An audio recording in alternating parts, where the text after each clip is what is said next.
Alors, le numéro 35, ici, c'est un numéro particulier. C'est une cible. On voit qu'il y a des cercles.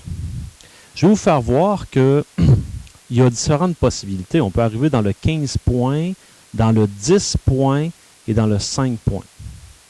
Mais le 10 points, ce n'est pas dans tout le cercle. Comprenons une chose. Le 10 points, je viens ici, que je fais apparaître ceci, c'est pas tout là-dedans que j'ai mon 10 points. Je dois venir ici et je dois aller lui soustraire cet espace-là. Donc là, ce que je vois présentement en bleu, c'est uniquement là que j'ai 10 points. Mais vous êtes capable de comprendre que pour avoir la section en bleu, j'ai simplement qu'à prendre ce qui est en bleu et aller lui enlever ce qui est en rouge et ça me donne le bang qui est là. Donc, on va prendre le temps d'aller faire certains calculs. Parce que de la même manière, pour avoir la zone du 5 points, c'est-à-dire le contour extérieur, j'ai simplement qu'à prendre quoi? Ben, je peux prendre mon grand cercle et aller lui enlever le moyen cercle et j'ai la bande qui est autour.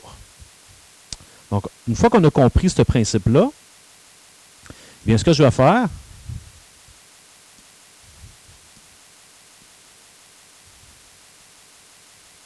je vais ramener mon dessin comme ceci. Je comprends que là, j'ai à soustraire les aires des cercles. Donc, je vais aller chercher, vous voyez que j'ai préparé un petit peu mon plan de travail ici. Je vais aller chercher l'aire de chacun des cercles dans un premier temps. Bon, je vous rappelle que la formule pour calculer l'aire d'un cercle, c'est pi fois le rayon au carré. Donc, l'aire du petit cercle, on me donne ici que son rayon, le petit cercle, c'est 5 cm. Donc, l'aire, ça sera pi fois 5 au carré. 5 au carré qui fait 25 fois pi. Je vais les garder comme ça, beaucoup plus facile à les traîner que de calculer 25 fois pi.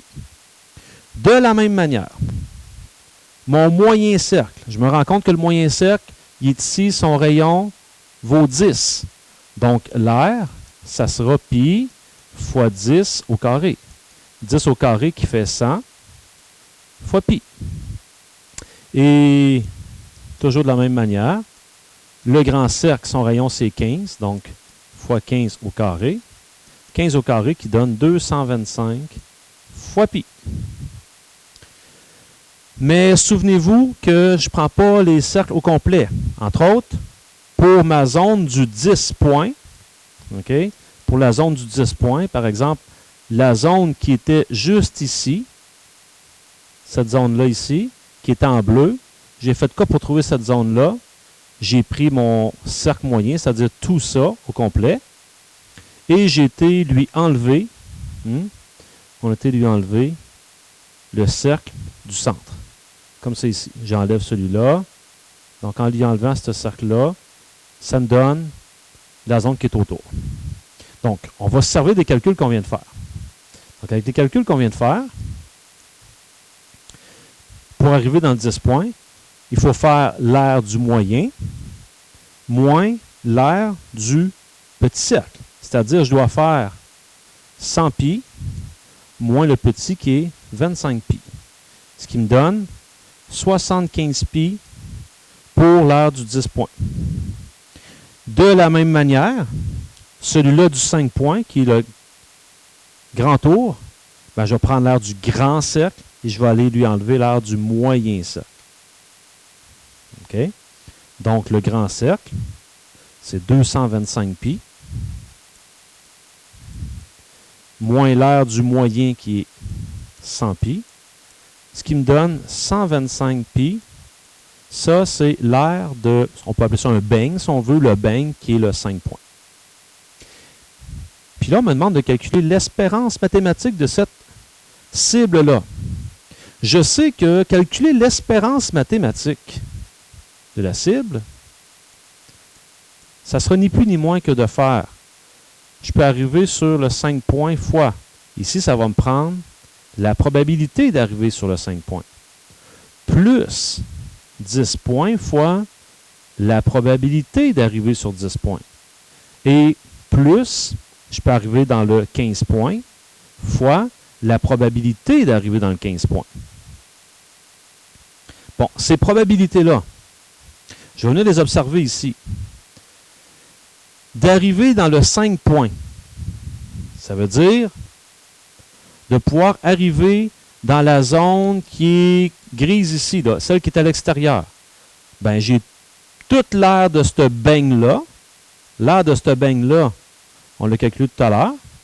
L'aire du 5 points, c'est 125 pi. Et on se souvient qu'une probabilité, c'est tout le temps sur toutes les possibilités. Toutes les possibilités, ça veut dire qu'une personne qui lance sa fléchette, là, peut arriver ici, peut arriver ici, peut arriver là, peut arriver là. Donc, elle peut arriver n'importe où dans le grand cercle. Et l'aire du grand cercle, c'était 225 pi. On l'a ici. Donc, sur 225 pi.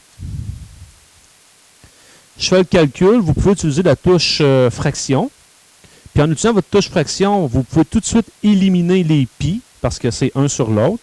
Vous allez obtenir ici 5 neuvièmes. Et c'est le même principe pour les autres. Pour arriver sur le 10 points, ce que je dois faire, c'est prendre l'aire du cercle moyen et aller lui enlever le petit cercle.